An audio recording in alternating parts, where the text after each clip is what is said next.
إن الحمد لله تعالى نحمده ونؤمن به ونتوكل عليه ونعوذ بالله من شرور أنفسنا ومن سيئات أعمالنا من يهده الله فلا مضل له ومن يضلل فلا هادي له وأشهد أن لا إله إلا الله وحده لا شريك له وأشهد أن سيدنا ونبينا محمدا عبد الله ورسوله اللهم صل وسلم وبارك عليه وعلى آله وصحبه أجمعين.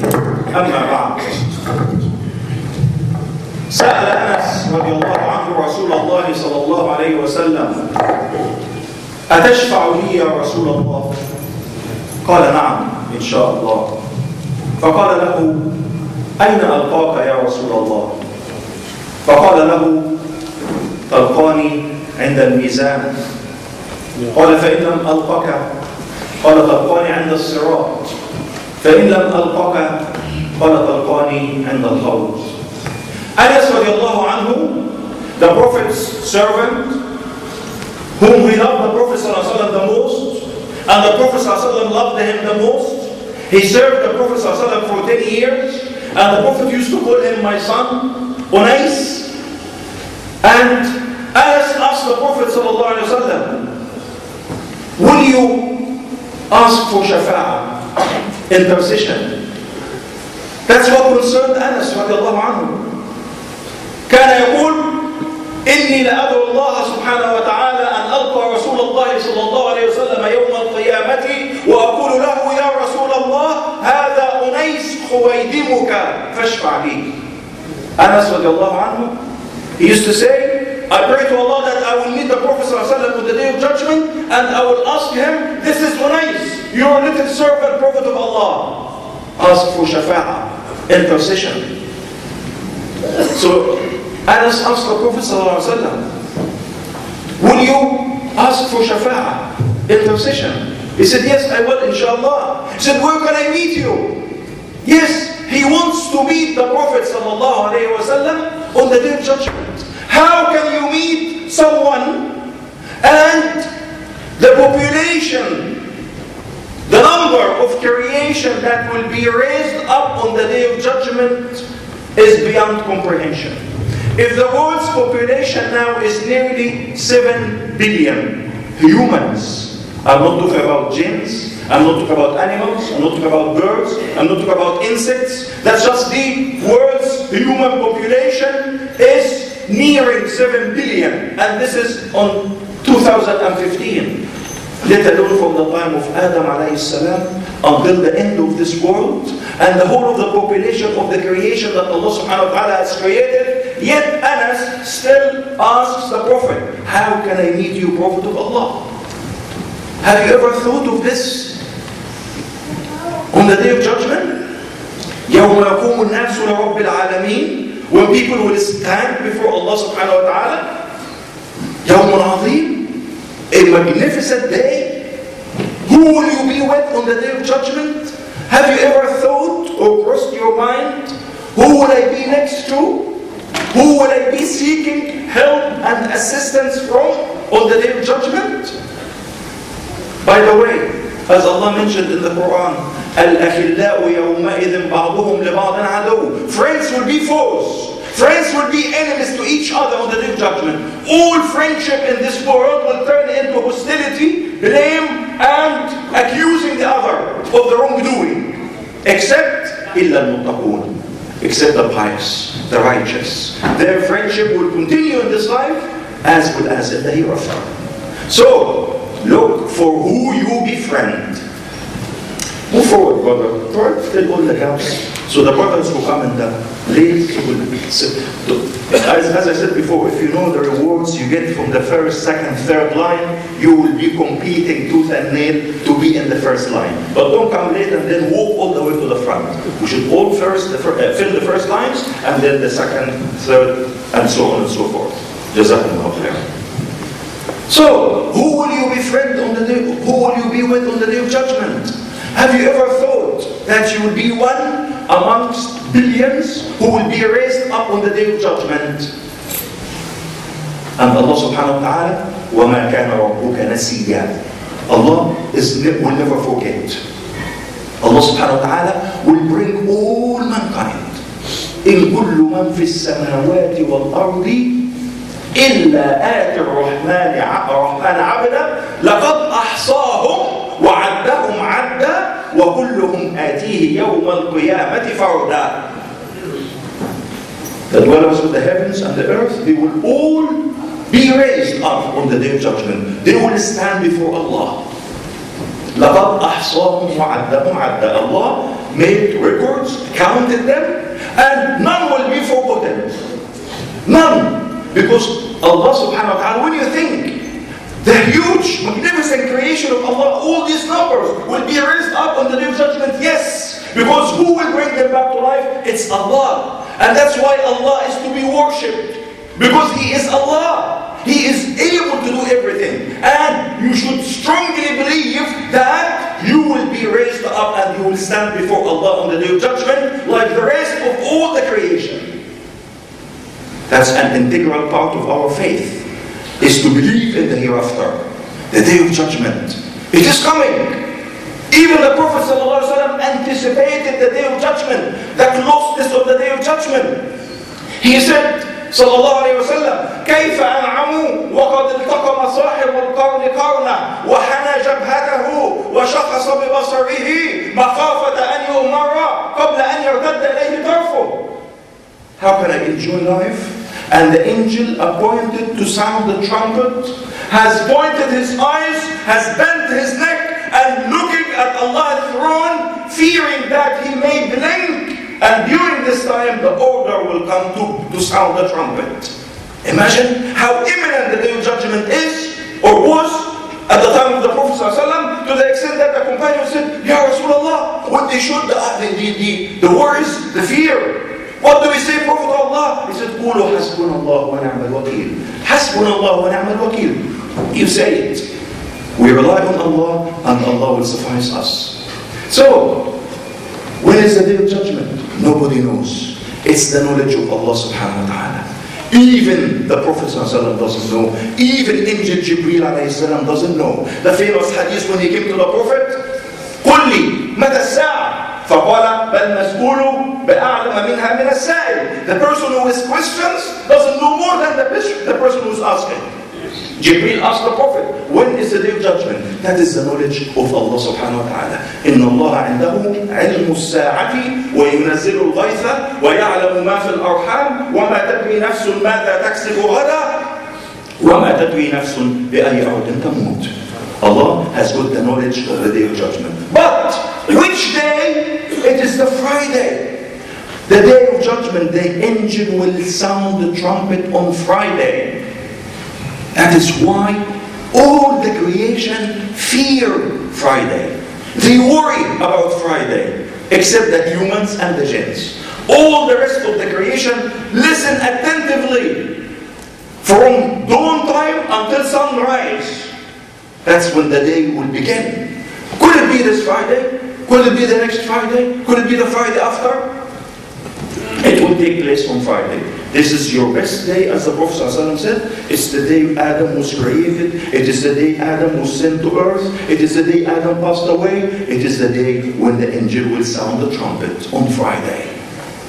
When? It's in Allah's knowledge. There are some signs that will indicate the closeness and coming closer to the day of judgment. But knowing the timing of the day of judgment won't make much difference. But what have you prepared? It's like the Bedouin who came to the Prophet ﷺ and they said, Ya Muhammad! Very loudly. And you know the Bedouins, they have this crude way of, Ya Muhammad! And the Prophet ﷺ said, Ha Umu! Answer them similarly. And the companion said, lower your voice. You are in the presence of the Prophet ﷺ. He said, no! قل لي يا محمد متى الساعة? When is the day of judgment? So, for a Bedouin, what will the Prophet tell him? He will tell him, I don't know.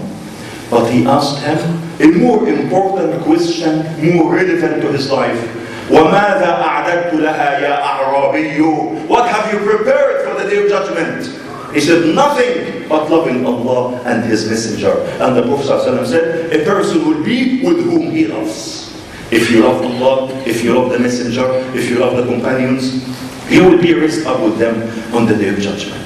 So Anas was keen to meet his Prophet on the Day of Judgment, because we will desperately need the help, the assistance, the support, the shafa'ah of the Prophet ﷺ. That is the essence, that is the gist of this life. Even when the Prophet ﷺ asked Umar, you won't believe unless or until you love me more than yourself, your family and your children. And Umar said, yes, Prophet of Allah, I love you more than my family, my children, but not more than myself. And then he realized, and he said, Prophet of Allah, yes, I love you more than my own self. And when his son Abdullah asked him, why you said what you said, father? He said, I thought of my stand on the Day of Judgment, of my situation, of my weakness, and where will the help come? It will come from the Prophet ﷺ when he will ask for shafa'ah, intercession. So I realized my need to my beloved Prophet ﷺ. Hence, he is more loved to my heart than my own self. That is what Anas was worried about. That how am I going to meet you, Prophet of Allah, on the Day of Judgment? ونفخ في الصور فصعق من في السماوات ومن في الأرض إلا من شاء الله. And the angel will sound the trumpet, and all the creation will fall dead. They will be shocked. All the creation. A person is about to drink some milk, you won't be able to finish. A person is eating something, you won't be able to finish. A person is selling something to another, they won't finish the transaction, they will drop dead. وَنُفِخَ فِي الصُّورِ فَصَعَقَ مَنْ فِي السَّمَاوَاتِ وَمَنْ فِي الْأَرْضِ إِلَّا مَنْ شَاءَ اللَّهِ. Except those that are exemption by Allah. Allah knows who they are. Scholars have different views. It is not the subject of today, but some will be exempted from life. Who knows? Allah knows. فَصَعَقَ مَنْ فِي السَّمَاوَاتِ وَمَنْ فِي الْأَرْضِ. Each and everyone will die instantly. And then a period will pass by where no one in this universe, Allah subhanahu wa ta'ala will hold the heavens in his right hand. He will hold the earth in the other hand. And he will say, لِمَنِ الْمُلْكُ الْيَوْمِ. And nobody answers. لِمَنِ الْمُلْكُ الْيَوْمِ. To whom belongs the dominion today? And nobody answers. لِمَنِ الْمُلْكُ الْيَوْمِ. And nobody answers. And then Allah subhanahu wa ta'ala will say, أَيْنَ مُلُوكُ الْأَرْضِ أَيْنَ الْجَبَّارُونَ أَيْنَ الْمُتَكَبِّرُونَ. Where are the kings on this earth? Where are the arrogant? Where are those who are full of themselves? And nobody answers. And Allah subhanahu wa ta'ala will answer, لِلَّهِ الْوَاحِدِ الْقَهَّارِ. Belongs to Allah. Al-Wahid, the one. All the creation will die except Allah subhanahu wa ta'ala. Al-Hayyul Qayyum alladhi la yamut. That's what we should always think. That Allah subhanahu wa ta'ala, Al-Hayy Al-Qayyum. All the creation will die except Allah subhanahu wa ta'ala. He won't die. He will always be there. And then Allah will say, where are, to whom belong the dominion today? And he will answer.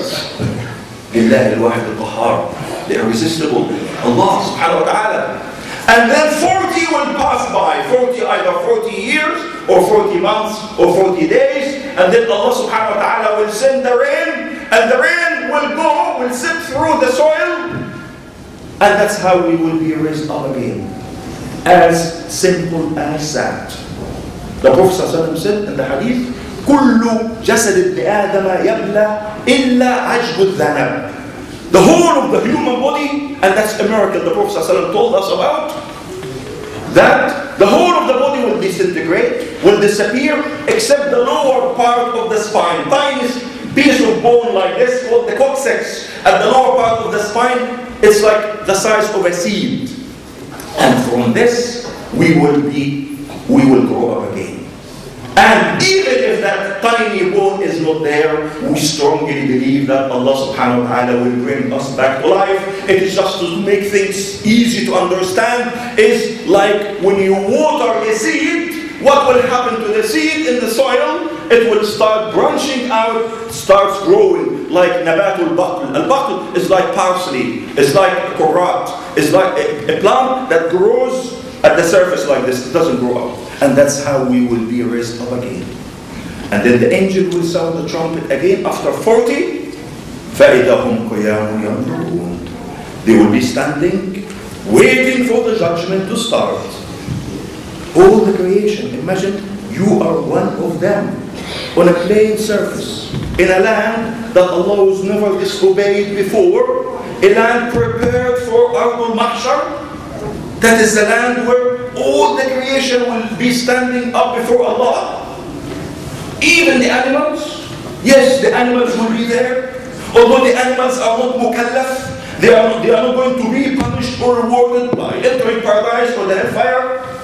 But they will be there because justice will take place. To the extent that Allah will do justice between the animal with horns to the animal without horns. If the animal has transgressed or abused another animal because of the weakness of the other animal, Allah will do justice between these two animals, and then after this Allah will say, become dust. Kuni turaban. They will become dust. They will vanish.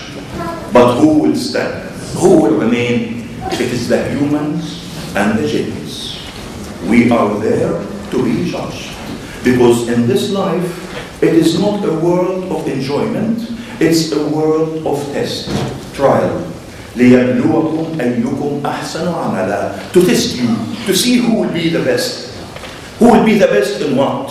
Not only prayers, not only fasting, not only reading Quran, but also in dealing with people, in being kind and respectful to the others, in be considerate and look after the interests of your fellow Muslims as well as fellow humans, to be considerate to your parents, respectful to your parents. So religion, Islam is not just prayers, it's not fasting, but it is also interaction between each other.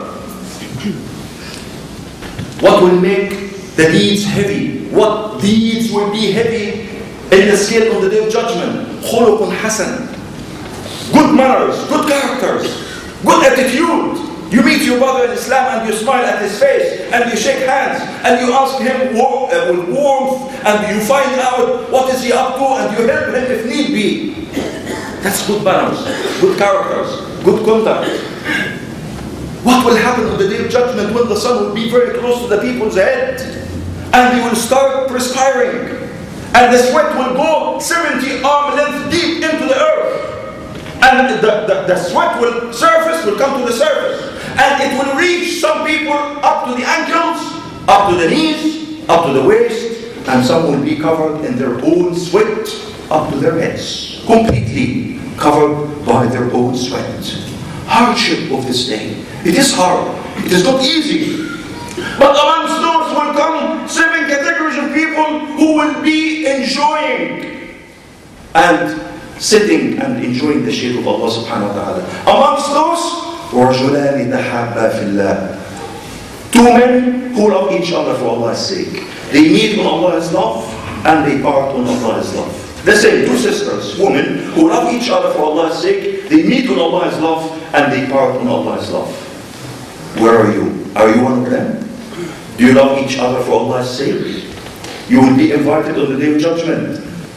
Allah subhanahu wa ta'ala will invite you. أين المتحابون فيا؟ أين المتجالسون فيا؟ أين المتبادلون فيا؟ اليوم أظلهم في ظل عرشي يوم لا ظل إلا ظلي. Where are those who loved each other for my sake? Where are those who used to visit each other for my sake? Where are those who sat with each other for my sake? Where are those who used to maintain and spend on each other for my sake? Today will I cover them in my shade where there is no shade but time. Will you be one of them? That you love your brother in Islam purely for Allah's sake, other than any worldly gains or any materialistics of this world? Do it, and the rewards will be there waiting for you on the day of judgment. Amongst those, وَرَجُلٌ قَلْبُهُ مُعَلَّقٌ بِالْمَسَاجِدِ. A man whose heart is attached to the mosque. He loves Allah's houses. He loves coming. Wherever he goes, where is the nearest mosque? And he goes, he prays. That person would be safe and sound on the day of judgment. Amongst those, شاب نشأ في طاعة الله. A youth who is brought up in the worship of Allah, في عبادة الله. And that's the role of us parents, to look after our children and bring them to the right path. Try to guide them to be on the right path so that they will be raised up amongst the 7 categories who will be covered by Allah's shade. شاب نشأ في عبادة الله ورجل دعته امرأة ذات منصب وجمال فقال إني أخاف الله. A man who is being tempted, seduced by a beautiful woman, he would say, no, I fear Allah. That's chastity and piety, like Prophet Yusuf alayhi salam. ورجل أنفق, he spends for charity in such a subtle, discreet way that the left hand doesn't know what the right hand is doing. Not you take the pound or the 5. Here we are, that is my donation today to you. And you say, no. You do it in such a subtle, discreet way to the extent that as if your left hand doesn't know what the right hand is doing. That is the charity. Charity to be done in secret. And amongst them will be a person who will sit on his own, or she will sit on her own at night time, away from the people's eyes, and then remember his or her weakness when they stand before Allah, and then they start shedding tears because of the fear of Allah subhanahu wa ta'ala. These eyes won't be punished on the Day of Judgment. The eyes that shed tears because of the fear of Allah subhanahu wa ta'ala. That's why the hadith, al-hadith al-Qudusi, and Allah subhanahu wa ta'ala, لا أجمع لعبدي أمنين ولا خوفين. I will never incur 2 fears or 2 safety of myself. If my servant fears me in this life, he won't fear me in the hereafter. If my servant is safe and sound in this world, he will fear me on the Day of Judgment. I.e., our hearts should always be يدعون ربهم خوفا وطمعا ومما رزقناهم ينفقون. They worship Allah, and 2 elements in their hearts: fear of Allah's punishment, but hope for Allah's mercy. So fear, there is punishment. There is Allah's wrath. There is Allah's anger, but also hope for Allah's mercy. I pray to Allah subhanahu wa ta'ala to enable us to love each other for His sake, to enable us to attend His mosques regularly. I pray to Allah to cover us in His shade on the Day of Judgment, where there is no shade but His. أقول قولي هذا وأستغفر الله لي ولكم فاستغفروه إنه هو الغفور.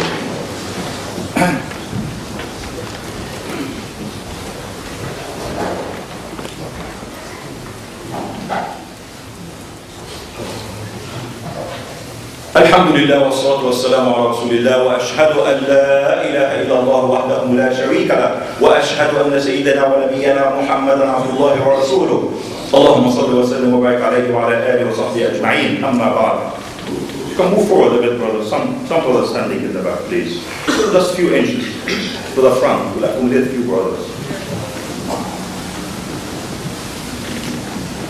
What are we going to do on the Day of Judgment, my dear brothers and sisters? We should always be focused and think that the hereafter is not the Day of Judgment. Your hereafter, my hereafter, starts from the time when we depart from this world. That's the hereafter for each and every one of us. The next journey, the next life. And we should always be prepared for that time when it comes. Not to be taken by surprise. Any unfamiliar territory is frightening. The scholars used to fear 2 nights. 2 nights. The first night is when you are laid to a hole underground. When you are laid to the grave, in the grave. By yourself. No company, no family, no friends, no familiarity with surrounding. Not the comfortable bed, the warmth of the house, the water that's there, the wife, the children, the familiarity with the place. Move from all of this into a hole underground, 2 meters by 1.5 meters. That's what we will all end up in. It is a reminder. It is not something to frighten us, but to be prepared. Because if you are familiar with the events that take place once a person is buried, what happens in the grave, and then what happens on the Day of Judgment when you are all raised up again, you will be familiar, and you will be amongst those who look forward to meeting Allah, and Allah will look forward to meeting them. That's what the Prophet ﷺ said. من أحب لقاء الله أحب الله لقاءه ومن كره لقاء الله كره الله لقاءه. فقالت السيدة عائشة يا رسول الله وبعض أزواجه يا رسول الله كلنا يكره الموت. قال ليس هذا يا عائشة ولكن المؤمن عندما يبشر برحمة الله ورضوانه ومغفرته فليس شيء أحب إليه من لقاء الله فأحب لقاء الله وأحب الله لقاءه. As the Prophet said, whoever looks forward to meeting Allah, Allah will look forward to meeting him.